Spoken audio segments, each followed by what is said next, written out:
Are you in need of a stress ball? Hi, I'm Dr. Crockett and this is Dr. Sanders, and April is Stress Awareness Month. And we've all experienced stress at some time in our life. Most of us, it's probably on a daily basis with our jobs and our families and things like that.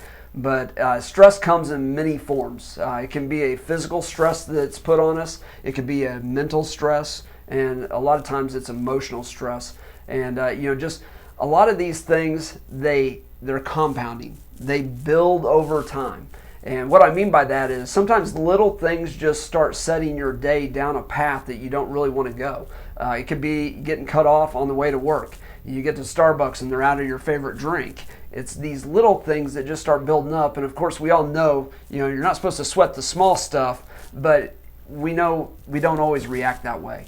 And so what we want to talk about today is some of the common just reactions, some of the common signs that stress is impacting you, that it's affecting your health.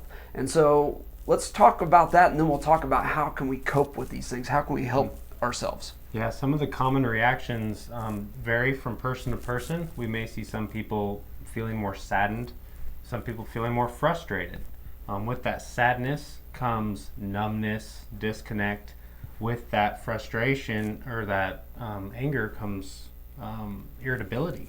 People become short-tempered, whether at home or with coworkers. So people deal with it differently. Yeah, absolutely. Some withdraw, some people, they get angry and frustrated. Frustrated, yep. And with both of those comes loss of sleep. We see people trying to sleep at night. Either they can't stop the wheels turning from thinking about things they're mad at or sad about. Other types of things include stomach pain, headaches, neck and back pain. These all start emotional and turn into physical aches. Other types of things that we want to look out for are when we start losing concentration. We can't think at work, we can't get our daily tasks done.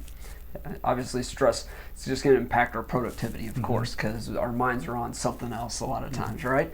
So when we look at stress, we want to talk about, well, how do we address this? How do we kind of cope with this? Because we know it's going to be there tomorrow, it's going to be there the next week and the week after that. So, I think first of all, realize you don't have to control everything. Some things we just have to let go and realize that, we can choose to not allow that to impact us. Now, obviously, that's not always possible, but that's a good attitude to have with certain things that are coming into our lives on a daily basis. I think the other thing is be proactive about planning for these things. There are certain things that hey, I'm going to be doing this on Monday and Wednesdays and Thursdays, and it stresses me out to do X, Y, and Z. Well, be proactive about how you can plan that activity so that it doesn't stress you out instead of really getting into it and reacting to it. And so I think a lot of times we can think through the process maybe a little bit and help to lower that. Obviously, I think stress has to be part of your when you're planning out health and you're looking at what a healthy lifestyle is.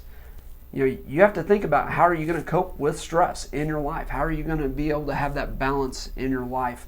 And I think having a healthy vision of what your ideal health is, that handles part of that stress. So taking time for yourself, taking time to sit alone and pray and meditate, they're crucial for your spiritual well-being. We're a lot of times talking about our physical body and how we can help those things, but we need to also take time to kind of reset ourselves.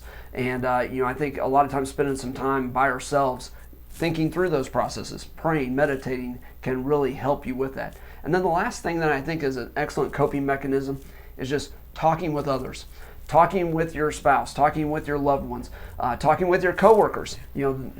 They will irritate you sometimes. Not you, no. But having conversations with them, talking about the things that create the stress in the office. Sometimes just the conversation itself, you may not really figure out a way of resolving that, but just having the conversation lightens up some of that stress that you're experiencing and can really have an impact on your day. So here's what we want to understand is that we have to overcome stress on a daily basis. It's going to be there. It may not be there every day at the same amounts, but we have to understand that stress is there. And here's the thing. When you think about stress, that type of pressure, it's there to make you better as well. It's there to drive you to become something even better. So sometimes these things are physical stresses, and like you go to the gym and you work out, you're putting your body through a physical stress so that you can get stronger. These mental and emotional stresses that we think about that we're going through at work, they're there to make you grow and become a better person.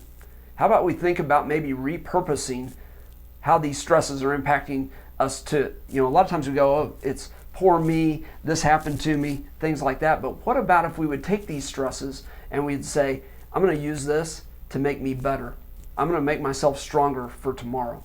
So I hope some of these things can help you identify the stresses that you're under, and two, maybe some coping mechanisms so that you can help achieve that. Now, if you're still struggling with some of these things, these signs of stress, then definitely check out some of our other videos on how to deal with that. And also, you can give us a call at the office. Have a great day.